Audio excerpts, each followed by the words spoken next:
आत्मज्ञान संबंधी मनोरथ अपने आप सफल हो जाएगा। कहकर वे बुद्धिमान तपस्वी सुकर्मा के सामने ही उनके देखते देखते अंतर्ध्यान हो गए। सुकर्मा विस्मित होकर उनके आदेश के अनुसार निरंतर गीता के द्वितीय अध्याय का अभ्यास करने लगे। तदंतर दीर्घ काल के पश्चात अंतःकरण शुद्ध होकर उन्हें आत्मज्ञान की प्राप्ति हुई।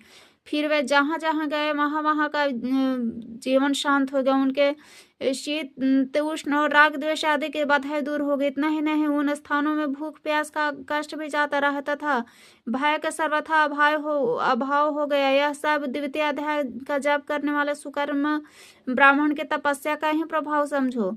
मित्रवान कहता है, वानराज के वो कहने पर मैं प्रसन्नता पूर्वक बकरी और व्याघ्र के साथ उस मंदिर की ओर गया। वहां जाकर शिलाखंड पर लिखे हुए गीता के द्वितीय अध्याय को मैंने देखा और पढ़ा। उसकी आवृत्ति करने से मैंने तपस्या का पार कर लिया।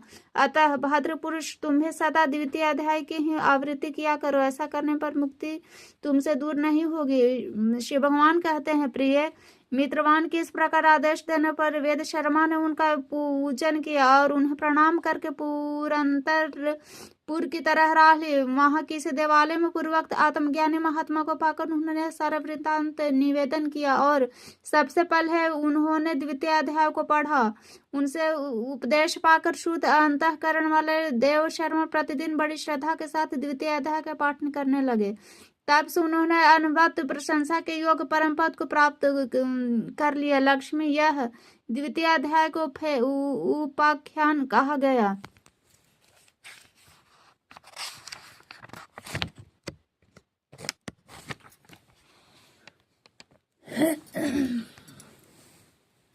संजय बोले,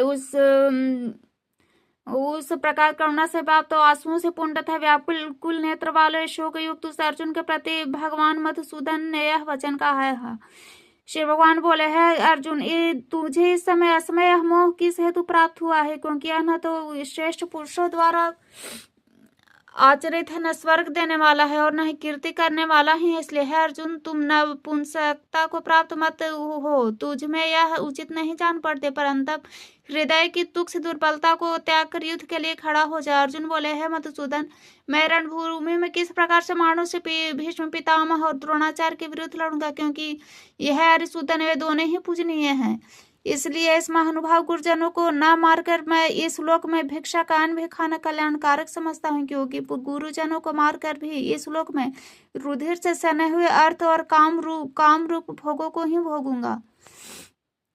हम यह भी नहीं जानते कि हमारे लिए युद्ध करना और न करना इन दोनों में से कौन सा श्रेष्ठ है, अथवा यह भी नहीं जानते कि हम उन्हें जीतेंगे या हम